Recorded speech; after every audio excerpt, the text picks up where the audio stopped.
Welcome to our podcast, where today we're going to be discussing the influence of social media on our lives. I'm your host, and with me today is Liza Kusari, an expert in social media and its effects on society. Hi everyone, I'm excited to be here today. So let's start with the basics. Social media has exploded in popularity over the past decade. Can you give us a brief overview of what social media is and why it's so popular? Sure thing. Social media refers to online platforms that allow users to create and share content, as well as connect with others. Some popular social media platforms include Facebook, Twitter, Instagram, and TikTok. These platforms have become so popular because they provide an easy way for people to stay connected with friends and family, as well as discover new content and ideas. Yeah, that's true, but social media has also been criticized for its negative effects on mental health, as well as its role in spreading misinformation and polarizing people. Can you talk more about that? Yes, absolutely. While social media can certainly have its benefits, such as connecting with others who share their interests and providing a platform for activism, it can also be incredibly harmful. For example, social media can contribute to feelings of anxiety and depression, as people constantly compare themselves to others and feel pressure to present a perfect image of themselves online. Additionally, social media algorithms can create echo chambers, where people only see content that reinforces their existing beliefs, which can lead to increased polarization and the lack of understanding between different groups of people. Finally, social media can be a breeding ground for misinformation, with false information spreading quickly and often without fact-checking and critical analysis. Wow, those are some really important points. What can we do to mitigate the negative effects of social media, both individually and as a society? That's a great question. I think one important thing is for individuals to be aware of how much time they spend on social media and to take steps to limit the time if necessary. It's also important to be mindful of the content we consume, to actively seek out diverse perspectives and ideas, rather than relying on the algorithm to curate our feeds. As a society, we need to hold social media platforms accountable for the content they allow on their sites, and we need to invest in media literacy education so that people can better navigate the online world and distinguish fact from fiction. Those are some really practical suggestions. It's clear that social media is a powerful force in our lives, and we need to be thoughtful about how we use it. So let's start talking about TikTok, which is the most popular social media amongst teenagers today. Let's start with the basics first. What is TikTok and why has it become so popular amongst teenagers? TikTok is a social media app that allows users to create and share short videos set to music or other audio. It has exploded in popularity over the past few years, particularly among teenagers, because it provides an easy and fun way to create and share content with others. And what are some of the potential benefits of TikTok for teenagers? Well, TikTok can certainly have its benefits. For one thing, it can be a creative outlet for young people, allowing them to express themselves and their interests through videos. It can also be a way to connect with others who share those interests and to discover new ideas and perspectives. And because TikTok is largely driven by user-generated content, it can feel more authentic and relatable than other forms of media. That's all true, but TikTok has also been criticized for its negative effects on mental health and body image, as well as its potential for cyberbullying. Can you talk more about that? Yes, unfortunately, TikTok can also be a source of harm for young people. Because the app is so visually focused, it can contribute to feelings of body dissatisfaction and low self-esteem, as users compare themselves to the often highly curated and edited content they see on the app. Additionally, the anonymous nature of the app can make it easier for people to engage in cyberbullying or other harmful behavior without consequences. And because the algorithm tends to promote content that is highly engaging, it can create a sense of competition among users to produce increasingly extreme or provocative content in order to get likes and followers. Yeah, those are some really important points. What can parents and caregivers do to help teenagers navigate the potential risks of TikTok? One important thing is for parents to talk openly and honestly with their kids about social media and its potential effects, including on mental health and body image. They can also help their kids to set healthy boundaries around social media use, such as limiting screen time or taking breaks from the app when it starts to feel overwhelming. Finally, parents can encourage their kids to be critical consumers of social media content, asking questions about where the content comes from and whether it is trustworthy or accurate. Those are some really practical suggestions. It's clear that TikTok can be both a source of creativity and community for young people, but also a potential source of harm. So, what are the best tips you would give teenagers about using social media?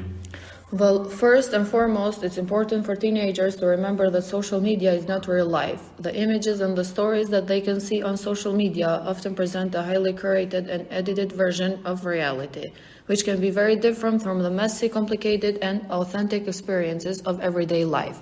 It's also important for teenagers to be mindful of their own social media use and to take steps to protect their mental health and well-being, such as by limiting screen time, taking breaks from social media, and seeking out positive and uplifting content. Yeah, I agree with you. But what are some other strategies that teenagers can use to navigate social media in a healthy and responsible way? Another important tip is for teenagers to be thoughtful about the content that they share and the way they interact with others on social media. This means being kind and respectful to others online, avoiding cyberbullying or other harmful behaviors, and being mindful of the impact that their words and actions can have on others. It's also a good idea for teenagers to be critical consumers of social media content, questioning the sources and the accuracy of information that they can encounter online and fact-checking as needed. Let's start talking about older generations too, because they are also included in the social media circle. So, how do you think it has influenced older generations? Well, social media has had a significant impact on older generations with the increasing use of smartphones and tablets. It has become easier for all older adults to access social media platforms. They use social media to connect with friends and family, to stay up to date on news and events, and to access health information. Yeah, that's very interesting. What are some of the other positive impacts of social media on the older generations? Social media has many positive impacts on older generations. It helps them stay connected with their loved ones, especially who live far away from them. It also provides them with a platform to share their experiences, memories, and opinions. Social media has also made it easier for older adults to find support and resources for their health issues. Yeah, that's really great to hear. However, there must be some negative impacts as well.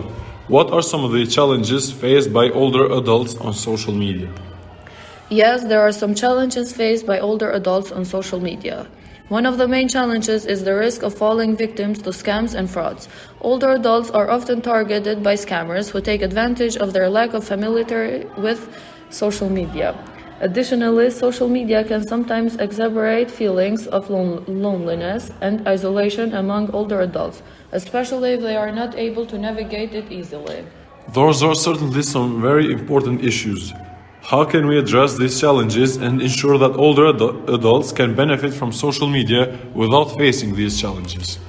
There are several ways we can address these challenges. Firstly, we need to provide older adults with the necessary education and support to navigate social media safely. This can be done through community programs and workshops. Secondly, social media platforms need to develop more user-friendly interfaces for older adults. This can include features such as larger font size and simpler navigation. Finally, we need to raise awareness about the issue of social isolation among older adults and promote initiatives that encourage social interaction. So, can you tell us some personal experiences you have had with social media? I have to say that social media has brought me closer to people I might not have connected with otherwise. I have been able to reconnect with old friends and make new ones through platforms like Facebook and Twitter. It's been amazing to see how social media can break down barriers and connect people from all over the world. However, social media also has its downsides. I have found that it can be easy to get caught up in the highlight reel for other people's lives, especially on platforms like Instagram. Seeing perfectly curated feeds and posts can sometimes make me feel like I'm not doing enough or not living my life to the fullest. It's important to remember that social media is just a snapshot of someone's life and it is okay to take things at your own pace. So, can you tell us your most challenging experience that you have had with social media? One of the most challenging experiences I've had with social media was dealing with online harassment. As someone who puts themselves out there on the internet, I have unfortunately been subjected to hateful comments and messages. It can be incredibly difficult to deal with, but I have found that it's important to remember that these comments say more about the person leaving them than they do about me. I have also learned to be more mindful of my own comments and to never engage with trolls or bullies. Another thing that has come up for me on social media is the pressure to present a certain image of persona.